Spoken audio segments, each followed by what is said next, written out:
Cold Case, the Jerry McNeal series, Book 6. Join Jerry McNeal and his ghostly K-9 partner as they put their gifts to good use. Written by Sherry A. Burton. Narrated by Bethanne Reid.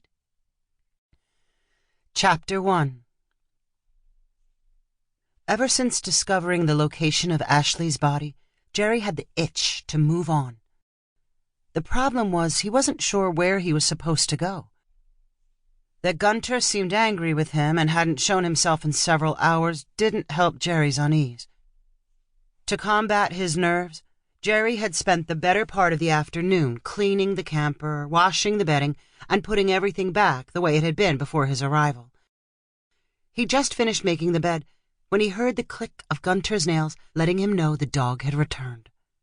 Gunter was standing rigid and wearing his K-9 vest.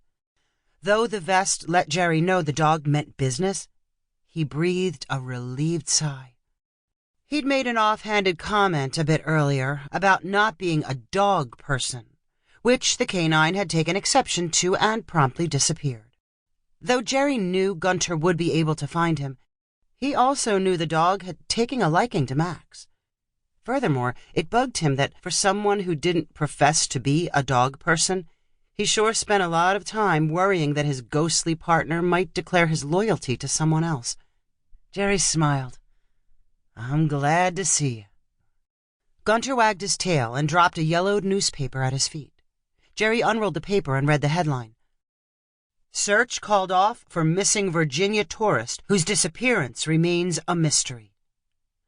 A photo to the right of the story showed a young woman who looked to be in her late 20s, wearing a Niagara Falls t-shirt, short shorts, and sunglasses.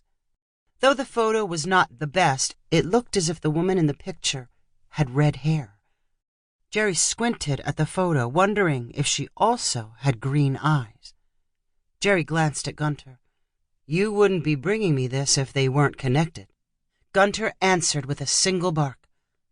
"You're saying this is another victim of the hashmark killer?" Jerry wasn't sure what was more unsettling, that he'd given the killer a title, or that he was having what appeared to be a rational conversation with a dog.